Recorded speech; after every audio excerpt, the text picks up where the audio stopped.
Got Your Eers On is brought to you by Tactical Legion 9.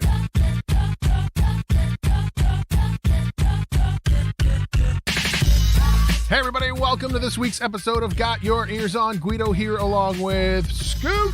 Hey yo. And Johnson. Welcome, Guido, to this week's episode of We Did Hear Jack from a couple of these basketball players.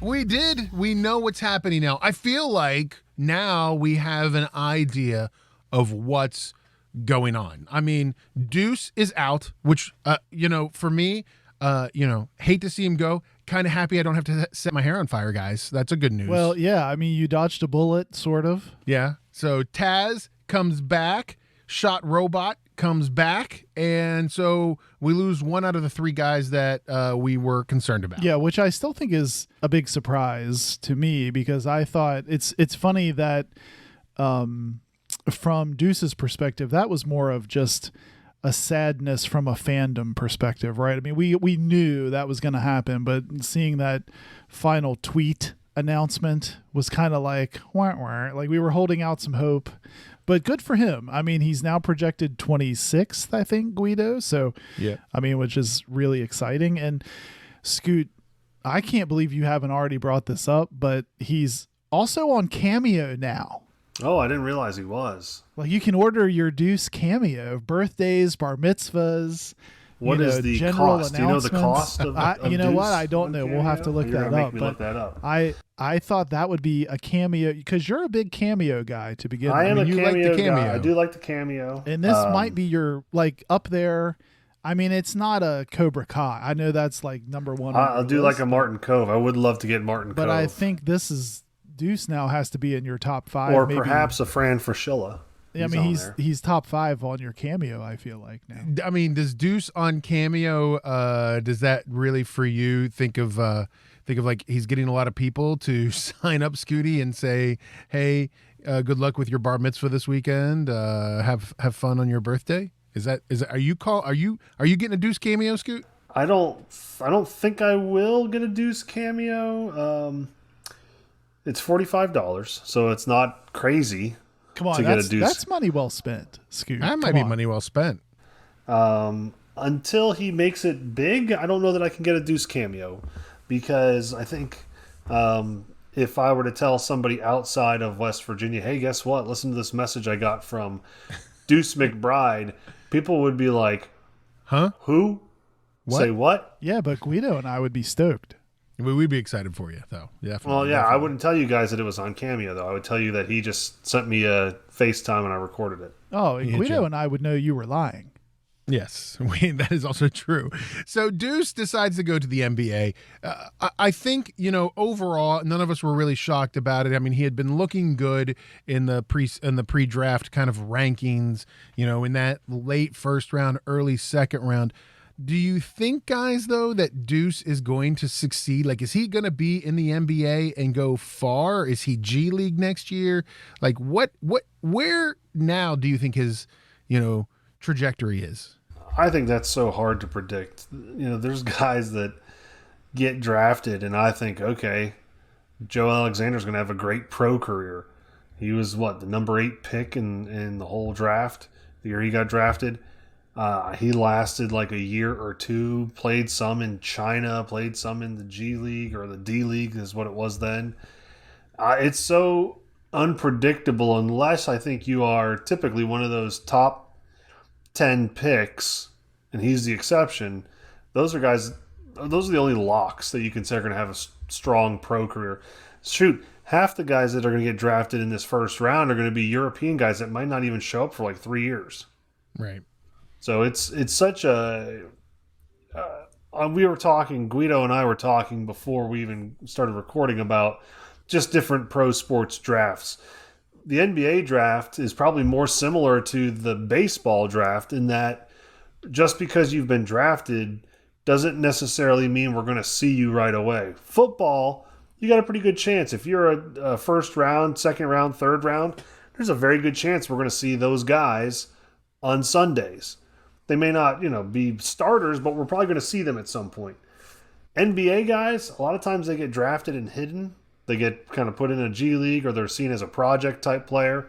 I think of a guy named Yinka Dare. Do you remember Yinka Dare from Seton Hall? Oh, yeah. I think he got drafted by the Nets out of college, and he was like a 7-foot monster. He was kind of like what I thought Sags was similar to Sags' sophomore year. I was like, man, Yinka Dare was amazing. Well, he went to the pros, and he was just kind of like a project and never really became anything. So, I mean, I'm sure he's something in life. I don't want to make him feel like he's nothing. Yeah, he's come on, I know something. what you meant. I'm sure his mother loves him. Very But much. those guys, I don't know. I mean, Deuce, it's possible. I never thought Jay Crowder would have the career he's had. Right. You know, so those guys could possibly. It probably depends on what team he ends up on and how they see him. Well, and I tend to think it's more like, just looking at Javon Carter's career so far, he landed and then, worked his butt off for one team. We thought he would be a surefire person who's stuck in Memphis, ends up going to the Suns. And to be honest with you, that at the time we were like, well, that's great because now he's going to have to fight even harder. And really, that's probably been one of the best things that could have happened to him, probably. I can see it just having to be like a ton of work. I mean, not that it's not going to be anyway, but the potential's there.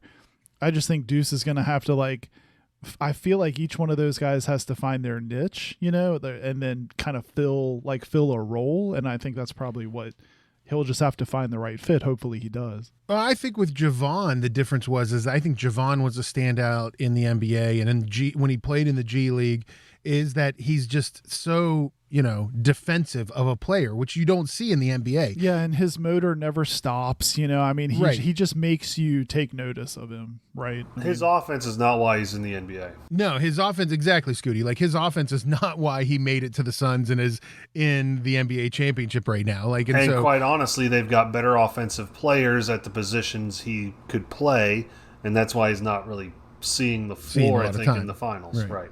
Right. But I think but that's what made him stand out to those, to those general managers and those head coaches, where I don't know that Deuce, I'm not sure what Deuce has to make him stand out in the scheme of all of these other draftees that are in there. So it'll be interesting, to see what happens to him and to follow his career. But you're right, Scoot. Like, it's one of those things where you just don't know. Like, he could take off like a moonshot, or he could just fizzle out and end up playing in China. I think offense is going to have to be where Deuce excels. Not that I don't think he can be a good defender, but he's not what Javon was or is defensively. Javon was talking like national. He was in the talk of National Defensive Player of the Year. Like, Deuce was never that close to that. So I think Deuce is going to have to really crank it up offensively. And I think he probably could have at WVU had he played 2 more years there. I don't doubt that he wouldn't be a 25 to 30 point game scorer by his senior year, especially if he got somebody to be the point guard and he could get away from handling the ball some. But I don't know. We'll just have to see kind of where he ends up, and even then, like with Javon, just because he ends up with a certain team doesn't mean he won't get traded down the road or find another fit somewhere. Right, exactly. So we'll have to follow it. Good luck to Deuce. We, obviously, as WVU fans, our hearts are with you, and we can't wait to see what happens. But let's talk about, okay, we know what's leaving, but we also now know what's coming back. We pretty much know the starting lineup now. Sean McNeil comes back to play his senior season, I guess, or whatever. I don't know. I don't even understand eligibility anymore, guys, because COVID's messed that up. So Sean McNeil, Shot Robot, comes back. And I will say, our buddy Josh Witt from Unreasonable Doubt, a podcast about WVU basketball, actually had a really great tweet that he put out, which was, now that we know what's happening, WVU 2021-2022 team will bring back 44% of their scoring from last season. How does that make you feel, Johnson? Well, he referenced 2 other teams where that was the case. So 2011, 2012, that was KJ and Truck, and then a lot of youngins. And then 2012, 2013, that was Scoot, Harris, Henderson, and Murray. They went 13 and 19. I guess, it's hard to draw conclude. I mean, I love that from Josh. I mean, that's why I follow Josh. But to me, it's hard to draw conclusions on that, because I think the question here, Guido, is I expected one or the other of Sean or Taz to be back with us. Now that they're both back, a lot of people are speculating that Sean starts, Taz doesn't, and I find that so hard to believe that Taz would come back if he wasn't expecting a starting role. And so if that is the case, I find that awkward. If they're both on the court, I sort of find that awkward too, because I think they tended to benefit from a guy like Deuce who could, try to get to the bucket and make people, and like a Derek Culver being on the court and making people focus on collapsing a bit. It just makes me wonder who, can we fill those roles quickly and then give Taz and Sean room to shoot like they would have last season? To me, I think that's the question right now. So now you know this team next year. You know what you're going to see in November when we play our first exhibition game against whoever. What does the starting five look like? Like, what is this? Who is your starting five? I'll go first. I'll go first with my starting five for this team next year. But I think that for beginning of the season, I'm not saying this is how it'll be in March, but early in the season, November, this is what you're going to see. You're going to see Kedrian Johnson running the point. You're going to see Sean and Taz in the 1 or in the 2 or 3. I would imagine Taz is probably more of a 3 than a 2, but that's what you'll see. And then I think you see from there, Jalen in the 4 and Gabe down in the block playing the 5. And I think that's your starting 5. But there's a lot of interesting names in there, Scooty, that could, take over some of those places. Yeah, I think for me, I think you're going to see Malik Curry as your starting point guard. You're going to see, they're interchangeable. You're going to see Taz and you're going to see Sean McNeil both, either at the 2 or the 3. Then you'll see Jalen Bridges. And then to start the season, I think you see Gabe. But I think there might be some scenarios where maybe we go with Gabe and Isaiah Cottrell, or maybe we go with Jalen and one of those two or 3 guards out.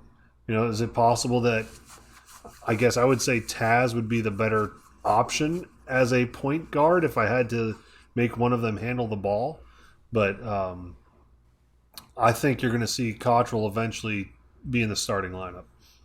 Yeah, I think I probably fit along the lines of what Scoot's saying. I think for me, the 1 and the 5 are the two questions I have, and I've heard so much about Malik Curry that I tend to think he'll see a lot of time at the 1. And I think Scoot's right. I think my guess would be Gabe probably starts as a starter at the 5. Just honestly, because I don't know that we know.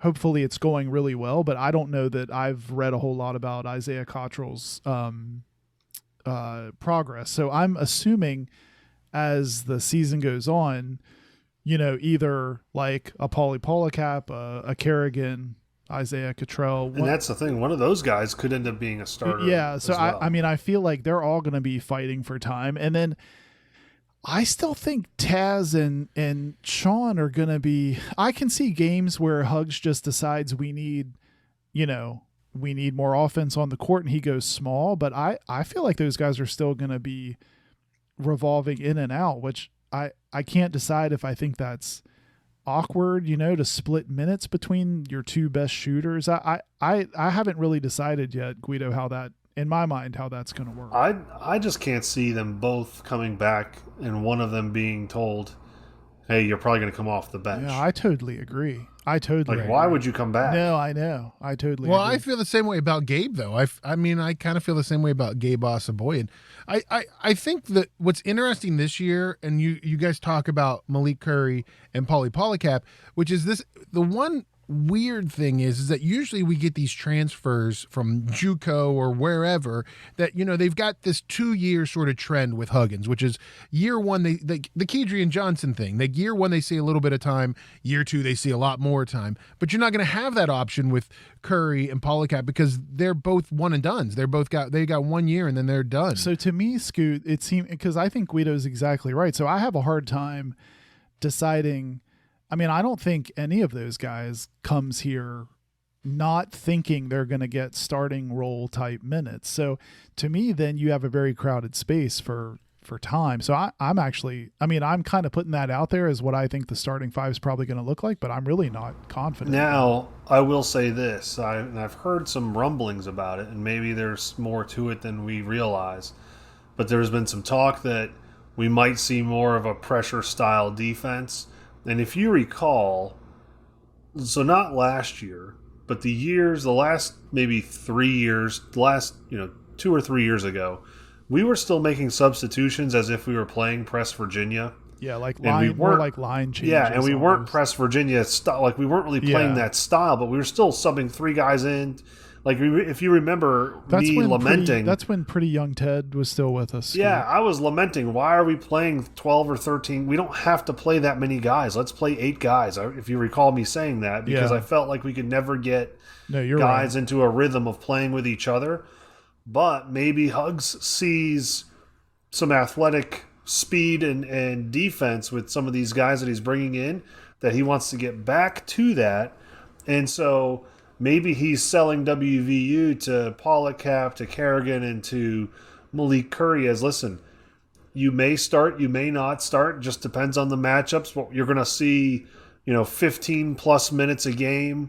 I can't necessarily promise you more than that, but if you work your tail off, it's possible you could see 25 to 30. Yeah, so you're saying he's selling them on because of the style we're going to play. Look, you're going to get minutes regardless. Yeah, whether you start or don't start, we're going to be playing you at least 15 minutes. Yeah, well, that would tend to make more sense in my mind because to me it feels like a very crowded space. And he's talking about redshirting the freshmen. I don't know if you guys have heard that. There was some talk that he said that it worked out really well for I believe he referred to him as JB, for Jalen Bridges. But they are talking about possibly redshirting Seth Wilson, Kobe Johnson, and maybe even Jamel King, the 3 incoming freshmen. I think, and I agree with you guys, it's weird because it does look like a deep team. When you start to look at it, you're like, well, I mean, there's a lot of guys that can get a lot of minutes here. I think for me, the one thing that will be interesting is, so we went into the 2020-2021 season with a ton of hype. There were 3 big names going into that season. You had Derek Culver, you had Deuce McBride, and you have Oscar Schwebe. And so, those were the names that we were building this team around. None of them were seniors. All of them had years left in the program. And here we are, not even 10 months later, and those names are all gone. And so now you come into this season, you don't have any of those big names. One of them, left very early in the season. The other one, I would say, Derek Culver, had a very poor second half of the year, or second half of the season. Deuce played great throughout the year. How does that set up this team where, there won't be a lot of hype? There won't be any of those. I mean, I don't think there's any name. Like, none of us are going into the season with any names that we're bouncing off the walls about like we did last season. Like, how does that set up this team for this year? I think for me, from a stability standpoint, yes, you don't have any of those guys that you're really hyping, but you do have guys like in Sean and Taz. I would put Gabe in there certainly, as like just simply because of the way he plays a role player style anyway. And then I would even say like a Jalen Bridges. I mean, you have a lot of experience with Huggs. You have a lot of experience together. To me, even though you might not have the hype, I mean, as far as like a foundation to build on, I don't feel too bad from that perspective because those guys have been through a lot of WVU basketball. I think they're certainly capable, and we might be talking about Sean or Taz especially as someone that that ends up getting a lot of hype as the season starts out.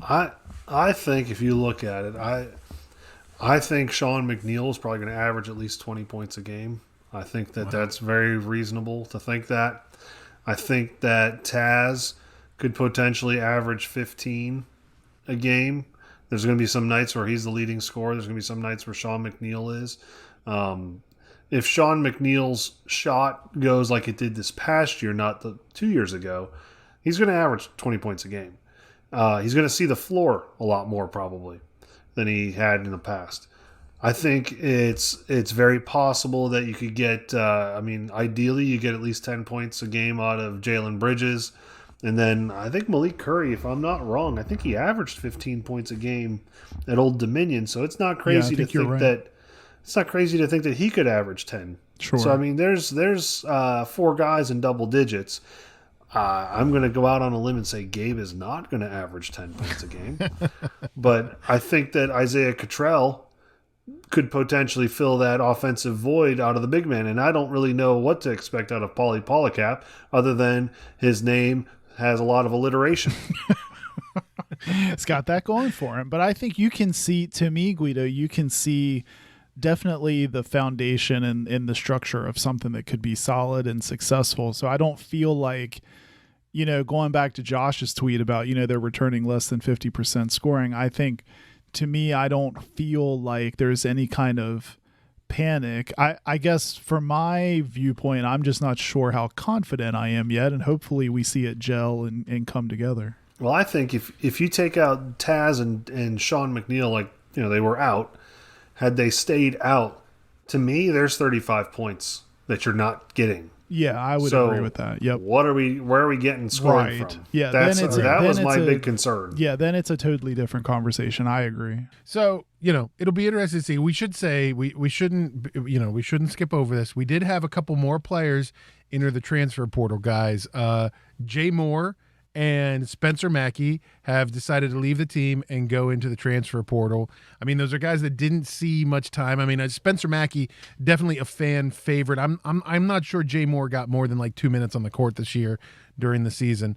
Spencer Mackey, the fans loved when he got into the game and got the junk time. Well, I mean, when I saw that news, my reaction was, then you're going to end up seeing them at either a really small D1 or like a D2 or something. Right. That was my, they just want to go and get more play, more minutes, so I'm assuming that means at a very small school. Do you make that decision as a player, you think, when you get passed over for a scholarship or whatever, when you see all of these other scholarship recruits being brought in and yet you're still a preferred walk-on non-scholarship, or partial? Well, I think that I think athletes, especially college athletes, there's a lot of pride to the stuff that they've done in the past to get themselves noticed, right? So It's probably a tough pill to swallow, knowing that you've worked your tail off, and I don't think anyone thinks of themselves as like, well,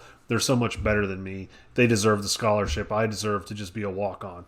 I mean, I don't know Spencer Mackey, but he averaged, 35 points a game in high school or something. So in his mind, he's probably thinking, you're going to bring in this guy that probably averaged 12 a game in high school. Yeah, maybe it was a bigger school than where I went. I averaged 35. What more do you want me to do? Like, what else can I possibly do? And he's going to get a scholarship, and I'm going to have to fight for every last, 3.5 seconds of a game to get in and pray that I get the ball so I can make a shot.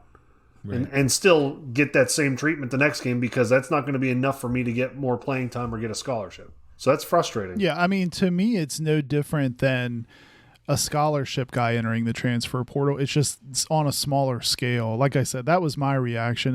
These guys have the same fire, the same want to, the same, want to be on the court, want to get the minutes. But to me, it's just I just have to imagine their expectation going into the transfer portal is completely different than like a McCabe or an Emma Matthews or somebody like that. I think it's hard, and I don't know, you guys can tell me. I would think it's hard because I think from what I gather, you put your name into this transfer portal, and colleges kind of go through, they sift through the names, and they look at what position, your size, some of your stats, some of your game film from, maybe whatever you've got. And then they try to find a match or fit a need or whatever. For those guys, it's going to be really hard because, one, you've got to probably readjust your line of thinking, right? I know I just played Division I basketball with guys and I felt like I could hang, but maybe I'm West Liberty's coach and I say, listen, hey, Spencer, I've watched you play. I've watched you warm up. I saw some of what you did in high school. Listen, you'd be a starter for us. Come to, we'll fit you in. We'll pay for your tuition. You'll be a scholarship player for us. Come play with us. Be our starter. Be our starting shooting guard. And that's probably, I would think, the way it would go if you're a walk-on is that somebody hopefully has approached you already, because otherwise you're just kind of floating out there, I would think. I agree with you, Scoot. Like, a Ben Hallett, who's the head coach at West Liberty, another Mountain East Conference, team might look at like a Jay Or Moore, Fairmont who's a state, right? Or yeah, right. WV. Where's Coach Long at? West Virginia State. what is it, State? West Virginia State, yeah. Or So Tech. like I feel like Tech. Maybe a Jay Moore who stays in the state, who was in the state, Right. maybe does it. I think Spencer Mackey, he goes somewhere else. But best of luck to them. I mean, I hate that the Spencer Mackey thing was always fun, so that's kind of why I hate to see him go, because I kind of like that last, that 1 minute left and they Fan kept throwing the ball to favorite. him. Well, you're Yeah, going to get right. there's going to be more walk-ons. I mean, this is not Yeah. the end of the walk. We're going to get there'll probably be a couple new walk-ons this year. We just don't know who they are yet. Let's turn a little bit to football, guys, before we take a break and talk a little bit about Coach Neil Brown. So WVU currently picked 6th by Big 12 media to finish this year. Coach Neil Brown, though, on the other hand, is hot on getting some recruits. Now has a top 25 recruiting class for the 2022 recruiting class season. So, I mean, I know that Scoot's not excited about this season, but are you, Scooty, are you excited about this recruiting class? Are you excited about these names? Well, recruiting, I mean, that's going to help, obviously. I think this year is going to be rough. And being predicted to be 6th kind of proves my point that this year is going to have we're going to have some games that we probably think we should win that we're not going to win. And we're going to have some games that we're going to just flat out not win, and that's because we shouldn't win them. Yes, I think if we had like a 64th rated recruiting class, then I think Neil Brown's in some trouble. But because he's pulling together, and I think what he's done is a pretty good job of getting guys that are influential to other guys. Now, I think we alluded to this last time we talked, but he's got Nico Martial. That guy is on the social media trying to, get other guys to come. There's guys that are working together to try to get their fellow high school guys to jump on board, and I think that's huge. You've got to have some of that. Right. And I mean, other big things. I mean, 4th of July, Jacoby Spells comes out, says that he's another 4-star recruit is, committed to WVU. I think it's, for me, and this is, Scoot, I know you're a base camp. I know you're like, you've got the campfire going and you got your hot dog on a stick. That's right. You're I haven't chilling even decided to put out an ad yet for a Sherpa. I'm still. This is the reason though why I'm on the climb, why I trust the climb.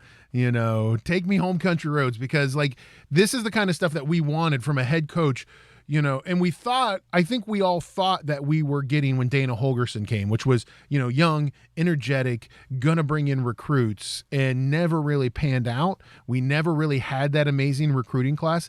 This is sort of starting to line up to being our amazing recruiting class. Like this is going to, it's still really early. There's still a lot of commits out there that will probably not make us finish in the top 25 of recruiting classes. The Alabamas will still get these crazy 5-star recruits, and you'll still have all of that that'll push us down. But right now, as we stand here in the middle of summer, our 2022 recruiting class is, off the charts amazing compared to any year that we've had in the past decade. Well, here's what I say though. Potential is just that, right? Potential is just potential until it becomes something on the field. So we can have, the second coming of Johnny Manziel and Najee Harris and all these great players, but until they actually do it on the field, I'm gonna stay stoking the fire at the camp. I want to see what happens. Well, how do we say, Guido, that we are like, I'm trust the climb, but I'm also, this season's going to be a clunker. So, like, what's the word for that? You're climb curious? I'm climb adjacent? Is that what it is? Like, because to answer your first question, I guess, like, for me, yeah, I'm really excited. I mean, this is great because we all know that that's what infuses the program with energy, what infuses it with, you know, as people leave, as we have transfer portal happenings and everything, then, you know, that's what keeps everything moving in the right direction. So yeah, I'm stoked about it, but it doesn't, I'm still like Scoot for this season. I'm fully expecting this season to be, to just put it simply, be bad. This is going to be a bad football season on the field. I think I still have concerns. Great recruiting is good, but I still have concerns with our defensive secondary, how that seems to have like been an exit only door for a lot of cornerbacks, and Jamel Adai, who is your favorite all-time player, I'll remind you, Mr. Johnson. I know, it hurt. And he was co-defensive coordinator, and he rolled out. Yes. So, and is he defensive coordinator at Georgia? I don't think so. No. So he rolled out for a lateral, if not lateral, a lesser position. So that concerns me. Like, there's some, like, I don't know if there was a difference of opinion or philosophy, because this is obviously not like, it's not a stepping stone position that he went to, because like he was already co-defensive coordinator. I guess I disagree with you on the fact that it's lateral, in just the sense of like you're talking about, you know, going to one of the most elite football conferences in. I mean, so then so my argument to that would be, why not be part of the fix or the reason why WVU is an elite program? Why go somewhere that's already established? And you want to know the real reason, Scoot? It's all in dollars. It's gonna. I mean, I guarantee you that the check that he's getting down south is much bigger than the check that he was getting in Morgantown. And I mean, I think that's the unfortunate reality of coaching too. You know, I mean, I think especially when you only have 1-year contracts, like a lot of these assistants have. You know, I think that you look at a situation. That's why do you think we locked Neil Brown up for 4 years? You know, I think that's part of, you know, why the system is the way it is. I don't think that you can plan on an assistant coach or put that much, you know, weight on an assistant coach every year. Guido, I just think that I hope that all of the goodness we've just witnessed from this recruiting season, I just hope we now have the sticking power to lock these guys in when we go through this potentially rocky season. You know, and we keep guys engaged and keep them on the quote unquote, you know, climb, so that in these, season after this one and so on, that they're still here to give us the benefit and get the benefit that they're looking for. Yeah, I'm with you on that, because you do have to remember that, like, all of these, you know, like Jacoby Spells and Nico, all these guys are hard commits, but they're not signed yet. And they're not signed until the end of the season. Signing period doesn't start till whatever, December 23rd, whatever. Coaches, like, that's the scary thing about recruiting. Yeah, we can be pumped up, like you said, but like from now, as soon as that guy commits to officially when he signs, it's like nerve-wracking, because you've got guys saying, "Hey, listen, watch what kind of season they have. Is this what you want to join? Is this what you want to be a part of?"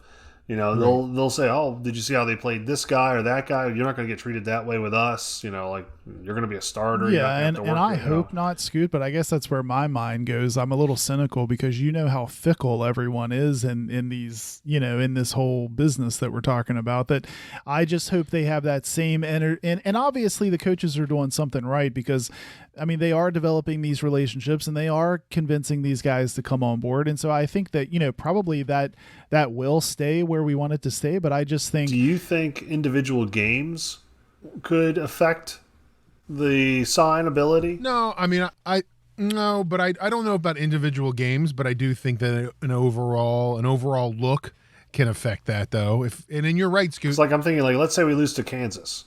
Well, yeah, does I that, mean, yeah. When you say we're that, not- sure. listen, I mean, we're not going that negative yet, are we? I mean, it's way too early to go that negative. I'm just saying, if we go 5-7, are these guys all still energetic and happy to be where they are, and not looking at, like you're saying, Scoot, other teams or whatever being in their ear saying, "Hey, we're already ahead of that schedule." Are you sure you don't want to reconsider? I think you got to make a bowl. I think you got to try to make a bowl. I think that'll change it. Like if you make a bowl, I think you can lock most of those guys in. I think if you don't make a bowl, it does kind of. I would tend to agree with that. Yeah. In other really quick news, just before, because we need to take a break and then come back and talk about name, image, and likeness, which will be a great segment. So don't go anywhere. A couple of other little house cleaning things.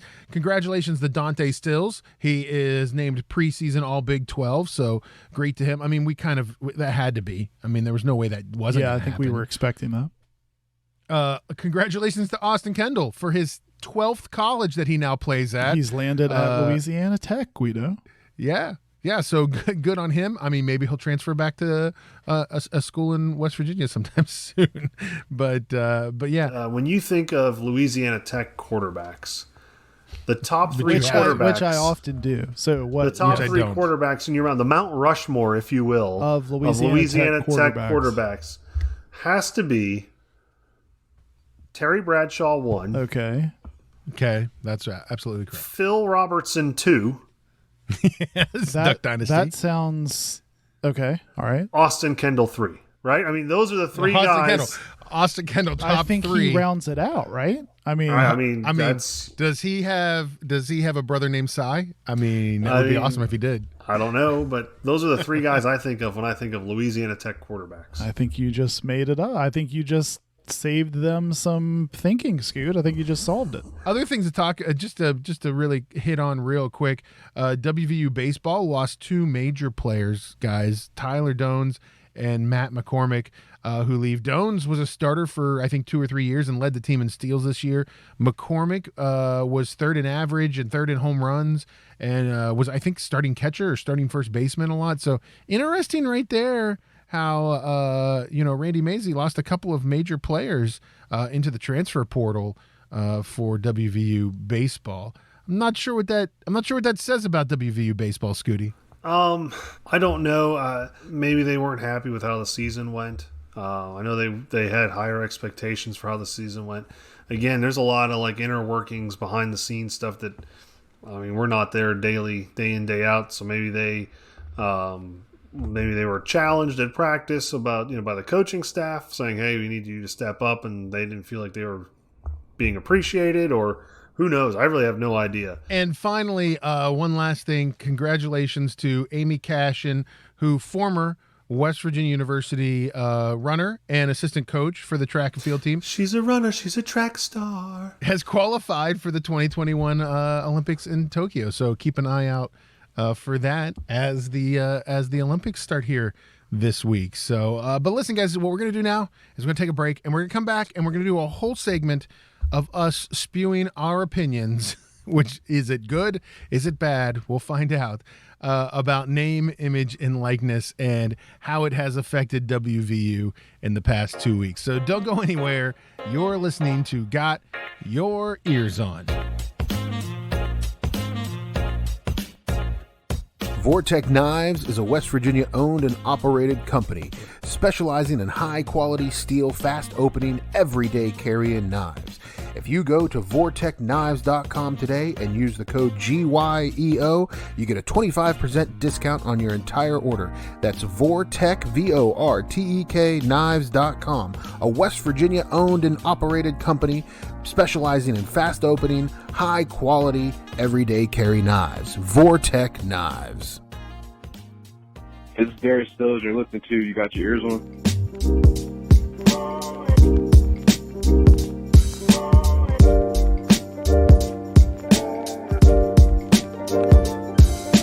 All right, everybody, welcome back to Got Your Ears On. I'm Guido along with Scoot and Johnson. And don't forget, find us on the social medias. You can like and subscribe on all of them. Instagram, Twitter, @Got Your Ears. You can also find us on Facebook.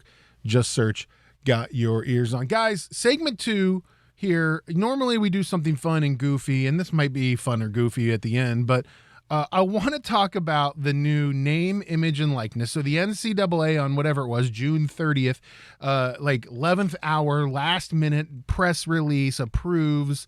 So for those of you who don't know, the NCAA has been like battling out in the Supreme Court about should collegiate athletes be able to earn money? Should they be able to have jobs essentially, and advertise for or get money off of their social media or advertise for, whatever local car dealership or whatever it might be. NCAA loses in whatever it was, early June in the Supreme Court, and is then forced to make a decision at that point.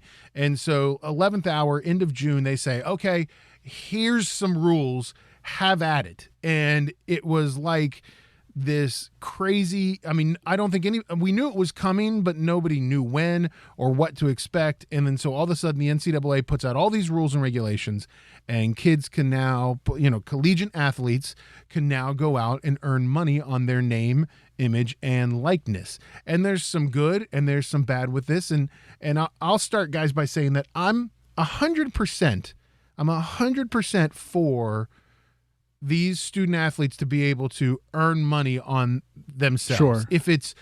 If it's promoting something on social media, if it's promoting, if it's whatever it is, if it's NCAA 2K or whatever, EA Sports, NCAA football coming back and they get money because their image is on the game, I think that's all great. I think where the problem might be, though, is it was this free-for-all, and there's no guidance, not just for the media outlets of what they can pay or do, but there was no real guidance to the students as to what they should do. So now you have people calling you up, and I saw it on WVU, Twitter, because we all are on there watching all these players. We follow all of these players for years that have been on Twitter, and they post things. And then now all of a sudden, you see a player posting, hey, call Steve's lawyer service. He gives the, if you get in a car wreck, I'm a wide receiver and he's the first one I would call. And it's just like, really? Is this what this meant? Well, and is this where we're at? It's cringy. It's cringe inducing for both the person who it's for or the business who it's for and the student athlete that's giving the spiel, right? To me, it's cringe-inducing both ways, is what I felt like. And I'll say this. I'll speak for us as a podcast to start. And I've seen other podcasts already come out and say this. We are not going to pay athletes to be on our show. So if you're tuning in to hear us talk to a current athlete because we paid him $200 or $500 to be on our show, first of all, I just want to say we have a sponsor. We don't make any money. So this is like our hobby show. Is that fair to say, guys? Yeah, I think that's fair. This is a hobby show for us. We do this for we're fun. doing it for the love of. I am not that way. I'm doing this for fame. What? Bajillions. What? Wait, what? I'm doing this for fame and riches.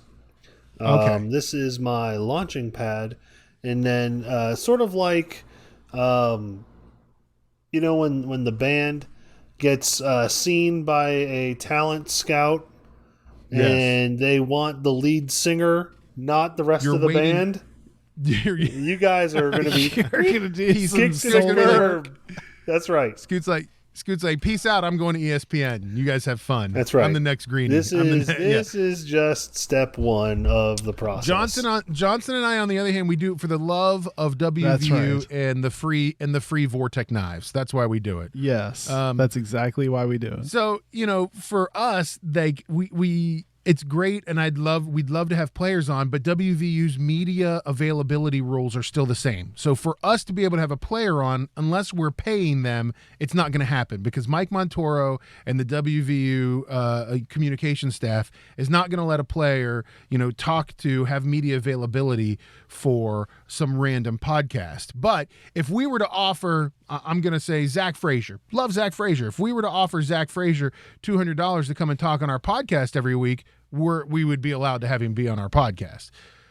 So it's very murky. It's a very murky world out there when you talk about how media relates to the players right now and where name, image, and likeness sets. And we saw it already. We've seen, I'll put it this way. We've seen other WVU media outlets, quote unquote, who have paid players to say, hey, I get up every morning and I go to this website and read everything about WVU. Well, first of all, I know you don't. Love you, and it's great that you're getting paid to say that, and congratulations on earning the $50, $100, or $500 that you made on it, but you don't do it, so it's not realistic. And two is, I think it really kind of takes the media out of media now. Like, you're not media anymore. You're paying somebody to say that you're media. Like the New York Times and the Daily News, they're not paying Derek Jeter to get a quote from Derek Jeter for a news article. Like, you just don't do that. So, and like you've said before, like, how subjective can you be, or objective, I guess is the word I want to say. How objective can you be when you are paying somebody? So technically they're now somewhat your employee. Like, so it definitely makes things sketchy. And I think it also, from a standpoint of, like, if I'm interviewing guys on the show in their current players, like, does it put them in a weird position that, one, I'm paying them to talk to me, so they feel like, because, Got Your Eers On paid us $200 to talk to us, we've got to say something. So then all of a sudden they start saying stuff, and maybe it's stuff they shouldn't say, or maybe it's stuff that other players don't want them to say. And so now they go back to the locker room, and these guys, and I mean, I know they get some media training from WVU, but, like, I think it jeopardizes their position. It jeopardizes our position with the school. It's really weird. And it's just really weird, Johnson. I think you take guys like Nico, even Garrett Green, Scoot. We saw a blurb from him on Twitter. I think you take some folks that I'm sure they think they're just taking advantage of the moment and getting, cool, I'm gonna get something for this, but it just, when I was saying it's cringy, for those are two examples where I just cringed, because now they don't realize what they've associated with. and then it's like, when they do figure that out, they're going to be like, oh, gee, like, really? I did that, so I just feel bad for them. But look, I mean, and it feels Johnson, and to just build off of that, it feels kind of, and I don't mean to say this in a, it feels kind of predatory in a way. Like, it felt like in those instances, and there were a few other ones with Jacoby Spells, like, it just felt, it's like, oh, he's okay, I'm gonna send him an email and give him $50 like right now. They don't Venmo. know any better, right? Say my name, yeah, say my name, right. And then they are doing it, and it's like, oh, they're commits. They're not even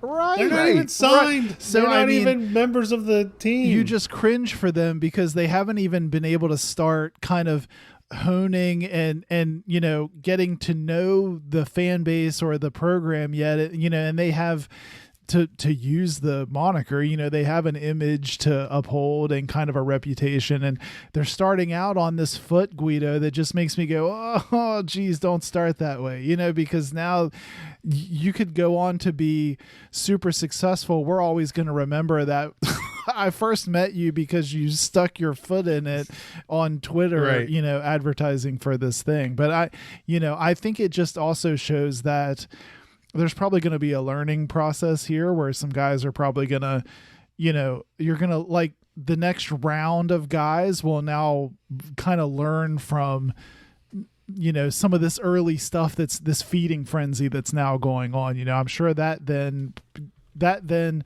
generates a ton of conversation within the program and within, the confines of the locker rooms and everything of, okay, let's think about how we're going to manage this. Let's think more about what we're doing. And I was listening to Mike Kazaza on Country Roads Confidential, another great WVU podcast. If you haven't got a chance to check it out, Mike does a great job. And he was actually talking about this exact thing, Johnson, and like how this kind of caught the institution, caught WVU and the athletic department kind of, off, out of unprepared. And so, like, they weren't able to give any guidance to students.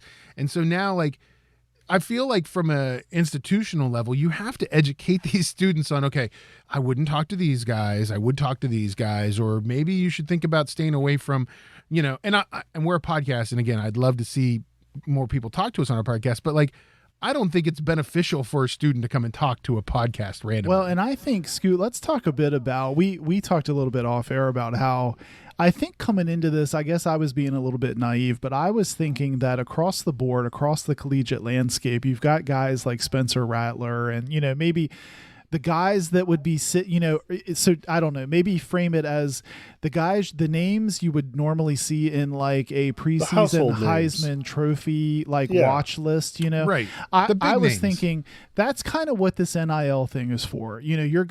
Those guys are gonna be, they garner a lot of notoriety in their community.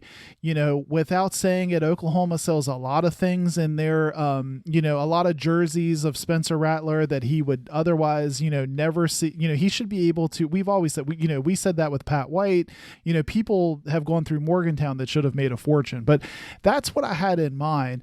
I did not think about, like the third string quarterback talking about where you can get your used cars or something. It never really, right. It never occurred to me about, Garrett Green talking about going and reading some obscure website or something. So Scoot, I don't know, maybe that's kind of what I had on my mind too. Like I kind of thought it would go in a way that now this feeding frenzy, I was like, wow, we were talking like day 2 or like the afternoon of day 1 of this. It was like, holy cow, are you watching this on Twitter? Like I was about to say, and you kind of tied it in where I was going, Johnson. How many people fit in Milan Pushkar? 64,000? I think now with the way it's organized, it's like 60,500, something like that. Okay. 60,000 people, let's just say.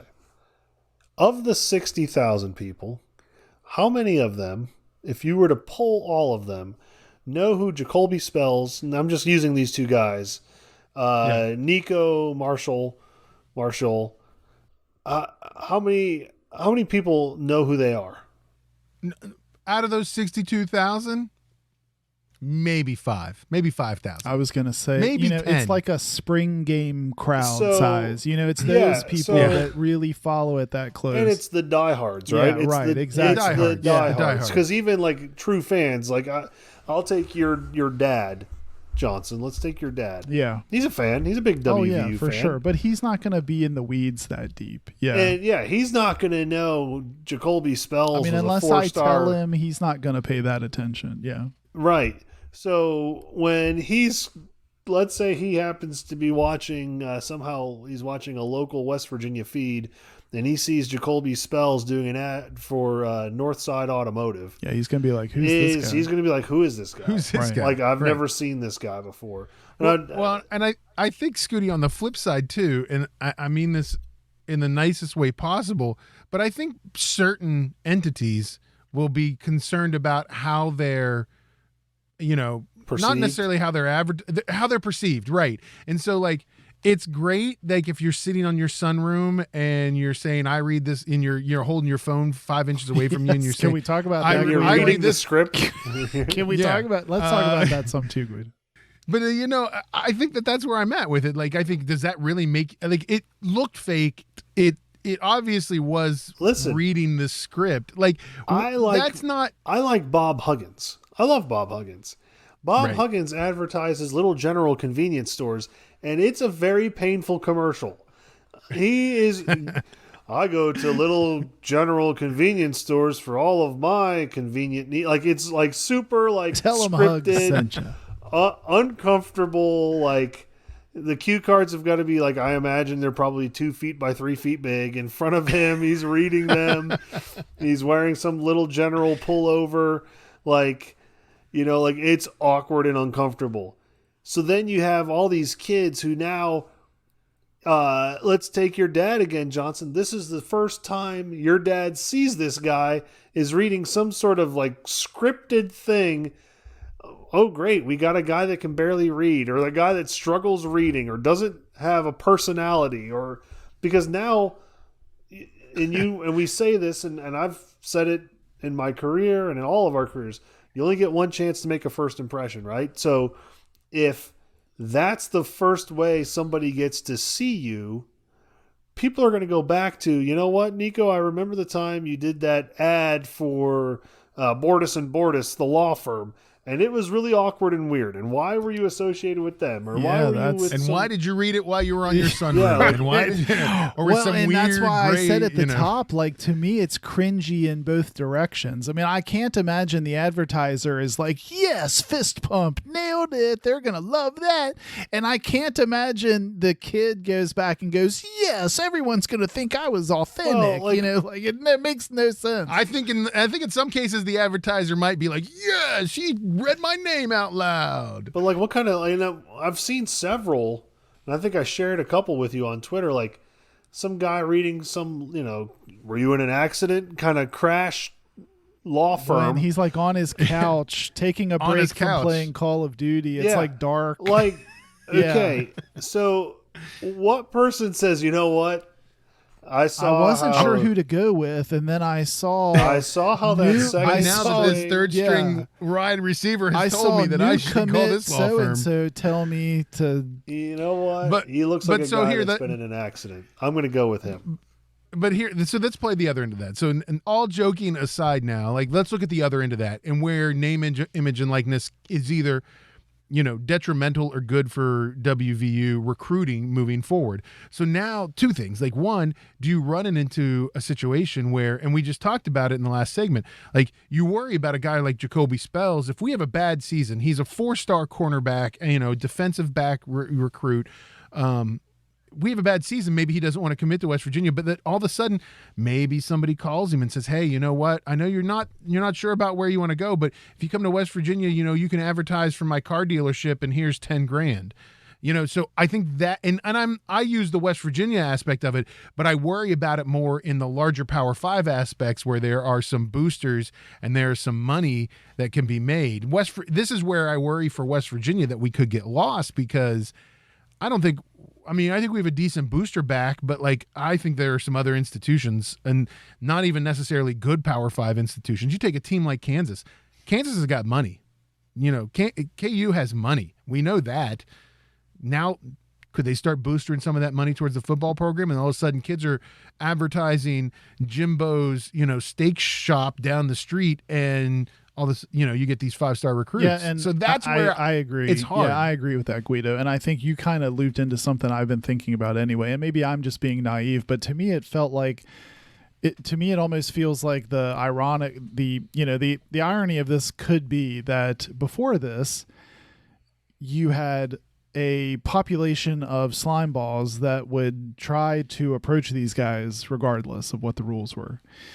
Now, Right. don't you sort of feel like now the whole population of slime Well, ball, you've like, you know, legalized like it. now, You've you know, legalized it. So You've like, legalized it, yeah. it's like before, at least some were holding off on it. yeah, we because, don't have to worry about Adidas funneling money. yeah, now it's now like, they can just openly say, hey, listen, I'm going right. to give you X amount of dollars if you go to this university because that's the one I went to. yeah, now part of me feels like you've just sort of opened it up to this wider net of now every slime ball is like, well, let's give it a shot. Like, who If cares? I have to justify how I'm doing this, we're going to say that you're going to drive me back and forth from the game to my airport. They'll come up with a way to put you on some sort of, staff payroll or something, and we've justified paying you X amount of dollars to come to this school. Well, I And just that is scary. hope the schools are keeping these guys back, you know, giving them whatever education is necessary, you know, at least. I mean, they can't make the decisions for them, right? I mean, I'm not saying that, but I just hope the schools are at least doing their due diligence to make sure these guys are aware of the pitfalls as much as possible. You know, they're at least getting info to help steer them, because my fear is that, just like we're talking about a Nico or a Jacoby or somebody, you know, let's not have them inadvertently step in it because they were just thinking. Interesting enough, it's when we have this conversation, I would venture to guess the three of us are 99% talking about football or basketball athletes. Right. But this is for everybody. Everybody. And, Yeah, that's true. And we're not here like And not just D1. right. Yeah, and right. that's so unfortunately, so let's say you're I don't know, a girls soccer player playing at a Division II school. Yes, technically, I guess you could make money somehow, but is it realistic that you're ever going to make money somehow that way? No, right? So, I mean, if you're, and I think there's going to be a lot of resentment too. I think you're going to find amongst kids at school, like if you're a baseball player and the football guys are getting all kinds of money thrown at them or off. I mean, it's just kind of it's like the Wild West, like everyone's comparing it to. It's just kind of like this crazy thing, and like we've been saying, I don't think any of us ever thought that, like, unless you are one of the top names in any of those sports, that you would be even getting a chance to really see any of that money. I think everyone, and at least I'll speak for myself, I think in my mind with the name, image, and likeness, I'm thinking, okay, does this mean that 2K 2021 football, NCAA football comes out, or are we going to see NCAA basketball? And how does that work? That's what I want to know. Well, and here's the thing. I know that's the fun, exciting part. But here's the thing, Scoot. And you actually said something that's really important. And it's funny because I read a tweet from, and Johnson sent this tweet over to me from David Ubben, who's a writer for The Athletic. And then I talked to somebody who I can't say, but I talked to somebody who is very much involved with NCAA athletics. And the concern is this. So now you have boosters. Now you have people who would donate to schools. Like, so what's the name of the guy who owns the Arizona Diamondbacks? Ken Kendricks, right? He donates $20 million a year to West Virginia, or whatever ridiculous amount it is. And that helps the programs. And that $20 million, so like football and basketball, the two main sports, they're generally pretty profit neutral. If not, they make profit, right? Like, so they cover themselves. But the others, and they also end up covering all those other sports, and donations cover those other sports. But now you're going to have this problem where Ken Kendricks, instead of giving his money to the institution to help women's soccer or field hockey or swimming or track and field, those non-revenue generating sports, he's not going to give that money anymore. He's going to have a sponsorship with a player because he wants to have this player come and play football at WVU, or this player come and play basketball at WVU. So now institutions are going to be kind of squeezed in their budgets to if they're not generating enough donations to support those other programs. And that's where name, image, and likeness gets really scary, because there are a lot of kids who go to a Division I school that get a scholarship that may not have that opportunity because they play tennis or they play golf or they play one other sport that isn't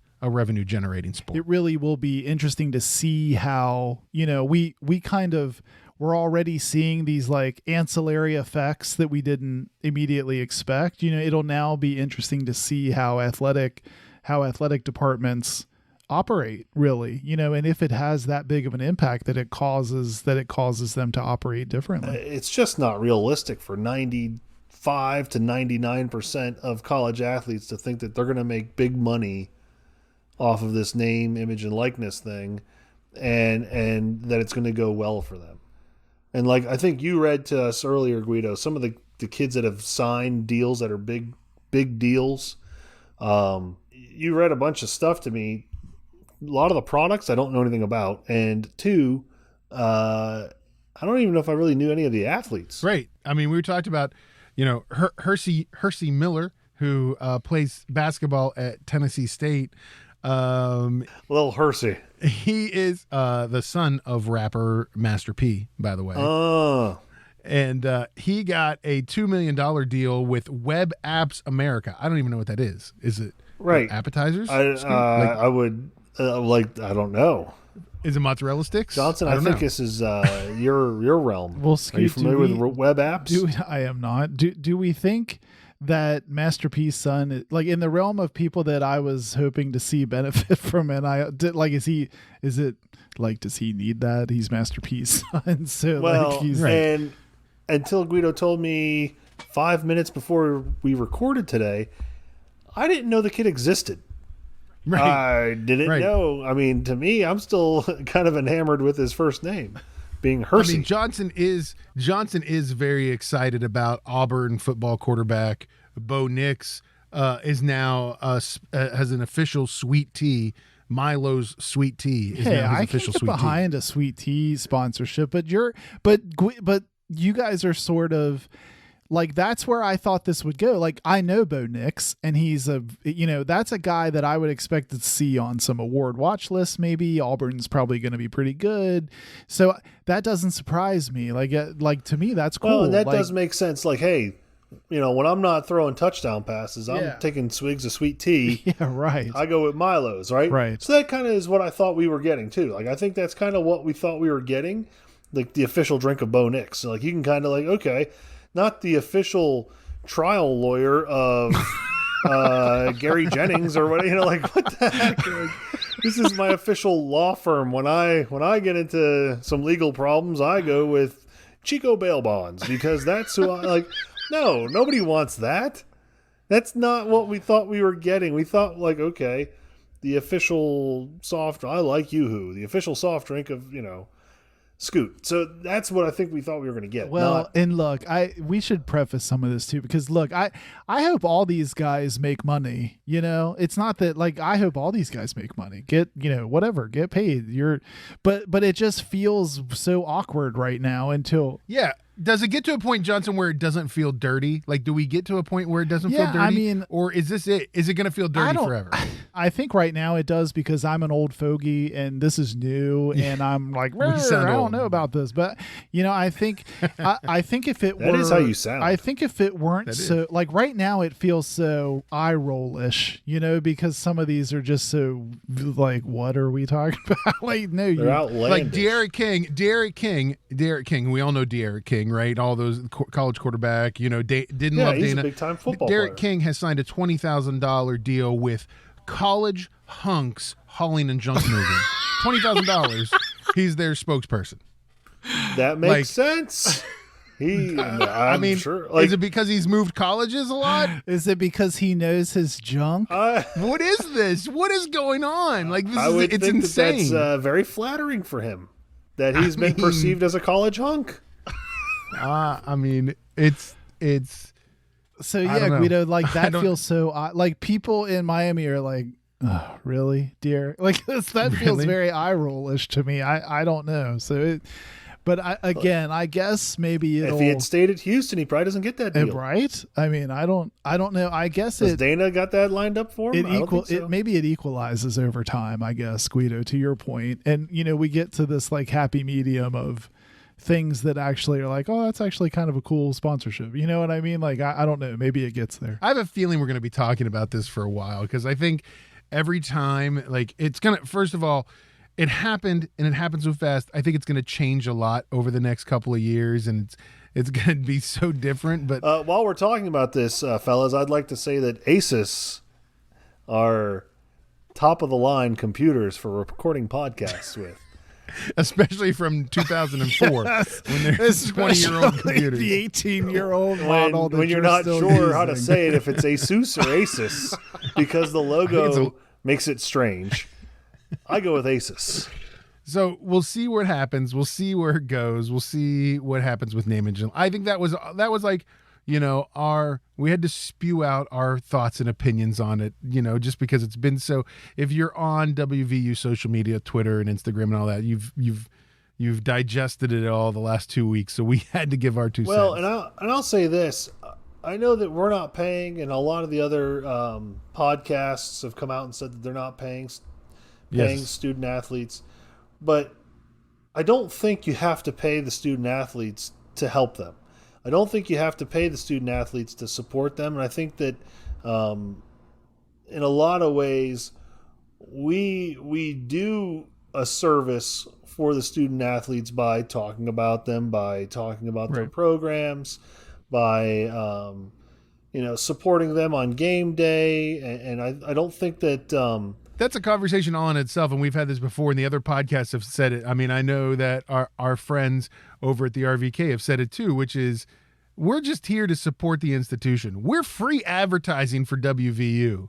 Yeah, come on. Like, hey, I know right now there's some grad assistant that their job is to listen to all the WVU podcasts and hear what wackiness we're all spewing. And this show is for and then you. have to write. I'd like to dedicate have to write. this show. Yeah, this show is for you. Grad assistant number 3 that's listening to Got Your Ears On. Real American Thank you for listening. Heroes. We appreciate it. Tell Mike Montour we said hi.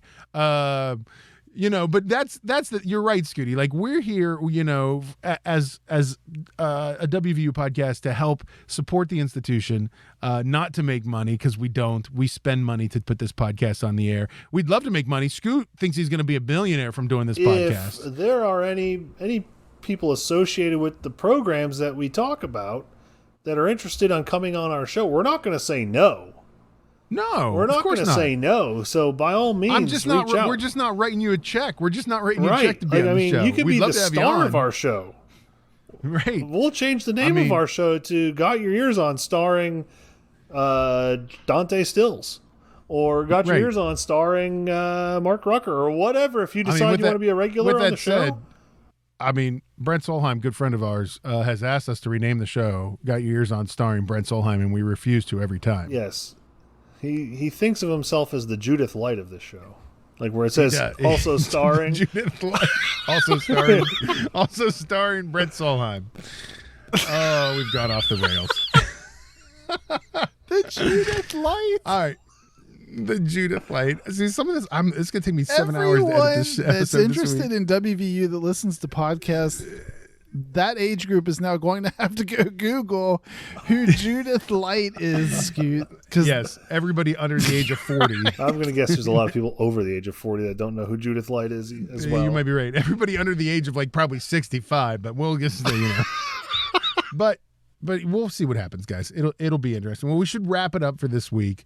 Thanks for listening. We really appreciate it. Don't forget, check out our website, gotyourearson.com. Johnson, it's sort of like the hub of everything about us. It is for sure. We always post the latest show in blog format with all our show notes.